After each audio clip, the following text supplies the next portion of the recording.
It's the John and Heather Show, and we're here live at the Cabbage Patch out here having a great time. That's right, and look who we found. We found us some big engine, and I don't mean the type that goes in your car either. I mean better than that, baby.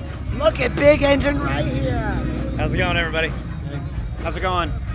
We have some questions for you guys. First off, I know the two of you have a long history. We got a tag to prove it, thanks to Chopper Dave. Yeah, Chopper Dave presented us with this Wednesday night at our first gig at BIKETOBERFest. This is day 4 of 5 at BIKETOBERFest, so we're having a blast. You guys have been together 20 years now, right? Yeah, 20 years non-stop. Rocking out. I love that. You guys are great guys, man. Ron, Yes. what's your favorite music to play, favorite actual song? That's a tough one. Lately, I've been really enjoying "Ride It Like You Stole It." It's been a fun one. We closed the show with it the other night, and felt really good. Just a stomping song. Yeah. No, it's a great song. Yeah. Tony, what's your favorite song to sing? Yeah, well, I asked Tony what's his favorite song to sing. I think, wow, it's hard to narrow it down when you know, the songs that you've written. That's why I Most asked of the time, it's Sister Mary because the crowd is really into it. And, Okay. You know, I'll strum the first chord and people, you can tell they're excited to hear it, and that makes it new for me every night. That's great. Cool. Yeah. That's great. Now, you guys have been together for 20 years. Where did you guys meet? Crab Pot, 1995, Where's that at? Where's the Crab Pot? Jacksonville Beach. Yeah, Jacksonville Beach. Anybody that's ever been to Jacksonville, even to this day, I mean, every single gig, it's without fail, somebody comes up and goes, "Man, I used to see you guys at the Crab Pot." It was an iconic place. We would be there playing. There'd be guys from Leonard Skinner there, guys from Molly Hatchet there. Whoa!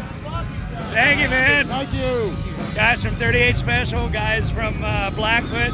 Everybody would hang out at the Crab Pot. You'd have a homeless guy next to a doctor. Seriously, it was a great time. Honey, you got questions? You got questions, I Eddie? did. I wanted to know, can you all do one more instrument? Do you play more than an instrument each? He does. Yeah. Actually, What do you I do? started out as a trumpet player. Really? Yeah, and Saxophone for me. yeah. Yeah, So really. my daughter plays saxophone. My son plays trumpet now. Yep. And yeah, so that was my first kind of intro. Okay. And I had a piano at home and just fooled around with it a little bit. Uh-huh. You know. And that's really good. How about you, Hans? Well, I did play in school band for a little while. I played trombone in junior high for a couple of years. It was fun, you know, but I've always wanted to play the piano, and I haven't really picked it up, and I really should. Never too late. It's never too late. Never. There's a lot of songs that can use the piano intros and stuff too. It just Yeah. broadens your spectrum.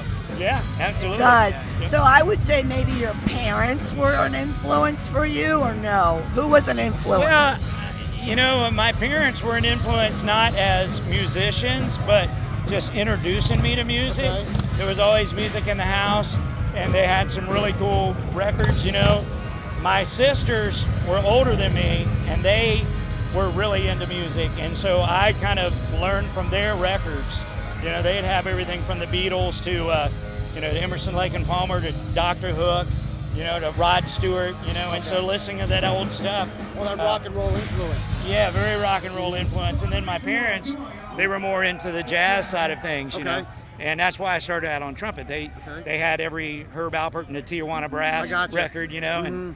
And so yeah, so when I went to join junior high band, that's why I gravitated towards trumpet. Glenn Miller Orchestra for me. My grandfather had it, and I used to play the saxophone to that. Yeah, that's great stuff, man. Great stuff. What about you, Hans? Who's your influence? My influences, man, they're huge. But as far as like the earliest thing for me, the first person I ever saw with a guitar was my father. It's one of my earliest memories, and yeah, I was kind of enamored with it and how it worked, how it looked, and it was just really cool. And then, you know, seeing Eddie Van Halen on MTV, you know, back then I was like, man, that's what I want to do with the rest of my life. But yeah, and then, but Yeah, I know. yeah, I know, right? Who doesn't? You know, he's incredible. He's from another planet. But Yeah, AC/DC is a huge one for me, you know, as a guitar player, and all the guys in Skinnerd, you know, Steve Gaines, Alan Collins. All the Jacksonville bands Yeah. had an influence just growing up in that area. You know? You couldn't help it. Yeah, you couldn't help it. It was just, you know, everywhere. And my father was a big fan of that stuff, and he turned me onto that stuff at an early age. So it's just That's always been great. in my life. That's great. And you guys are local, which is another great thing. Yeah, I mean, and everybody worldwide loves those bands from Jacksonville. But I just felt like an extra close connection. Yeah.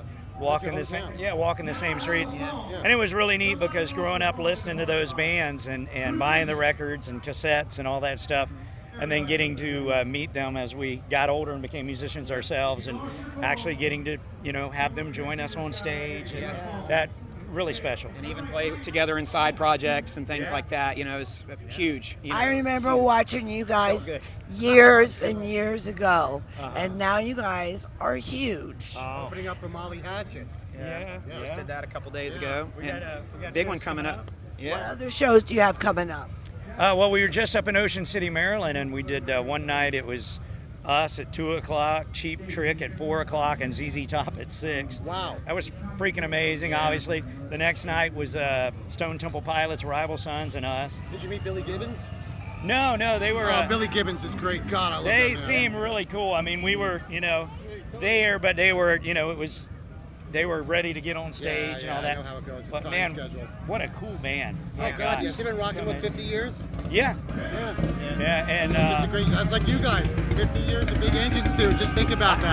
I hope we make it there. Yes. Now, listen, guys, if we want to get any of your merchandise, is there a site online that we can go to visit everything? Can you tell us about it?